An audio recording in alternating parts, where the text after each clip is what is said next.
I'm Dr. Chabra. I'm an eye specialist. I'm in Dubai since 1984. I had a chance to listen to Dr. Zakir a few times, and it's always fun to listen to him every time. It's so informative, so educative, so eye-opener, and I always enjoy asking him some questions. So I'm lucky to be the first to ask him the question.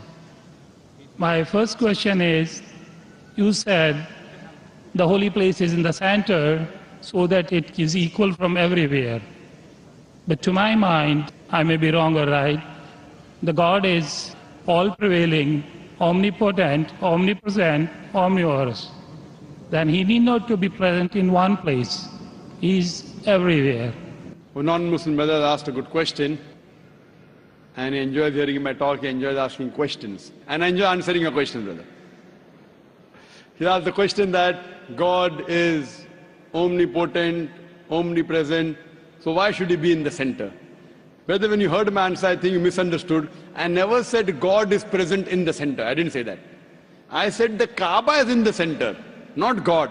Kaaba is the Qibla, the direction. And the Kaaba is only direction for unity. When we worship Almighty God, we face in one direction for unity. Not that God is only there. Quran clearly says in Surah Baqarah chapter 2 verse 177, it is not righteousness that you turn your face to the east and west. It is righteousness that you believe in Allah. So you misunderstood.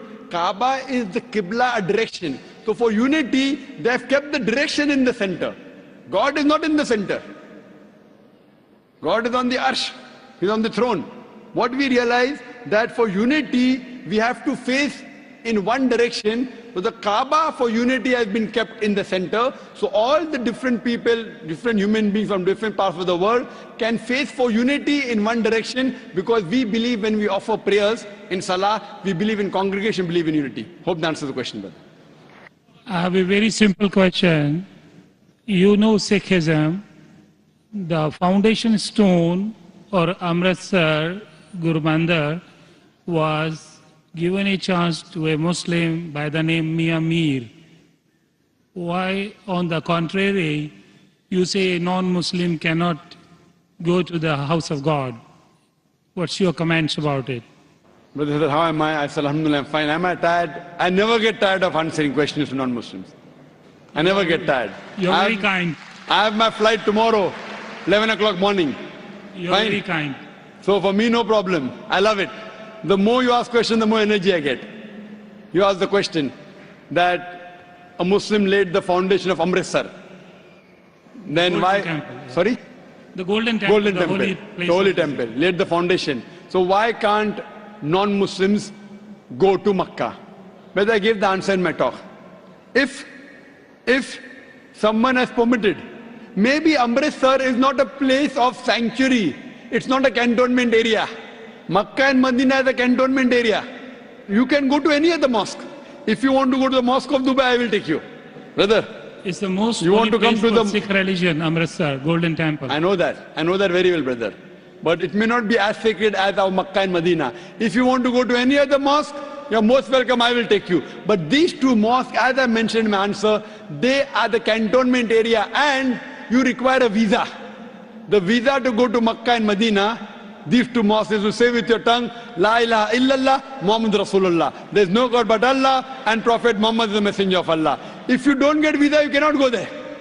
If I recite those verses, can I go there? Yes, if you recite and you believe, no one can stop you. There's no problem. So you want to recite those verses? To go there or because you believe in it?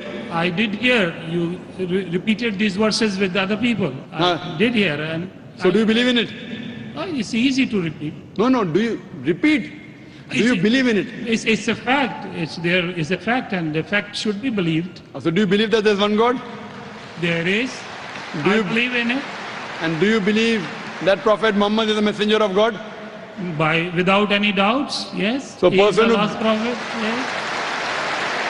So a person who believes there's no God but Allah and Prophet Muhammad is a messenger is a Muslim. So if you say this and you believe that, no one can stop you to go to Makkah and Medina. Principally, I am a true Muslim because I surrendered to the will of the MashaAllah, God. MashaAllah. So would you like to say it in Arabic? Congratulations, brother. Would you like to repeat it in Arabic, brother? Would you like to repeat in Arabic?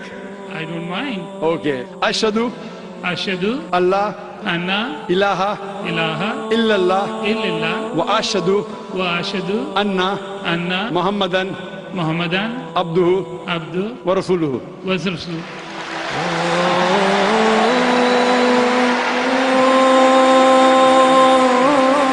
I bear witness. I bear witness. I'm saying in English the translation. I bear witness. I Bear witness bear witness that there is no God that there is no God but Allah but Allah, and Prophet Muhammad and Prophet Muhammad is is the messenger the messenger and servant of Allah. and The servant of Allah. servant of Allah. MashaAllah. MashaAllah. Brother, may Allah reward you. We welcome you to the fold of the religion of peace. And inshallah, when you want to go to Makkah and Medina, please let me know. I will sponsor your trip. Thank you very Inshallah. much. Thank you very much. God bless you. Inshallah. I like your spirit. I like yourself. God bless you. Keep spreading this message. People need it. World needs it. World needs a peace. World needs the peace leaders like you. My blessings with you. My good wishes with you.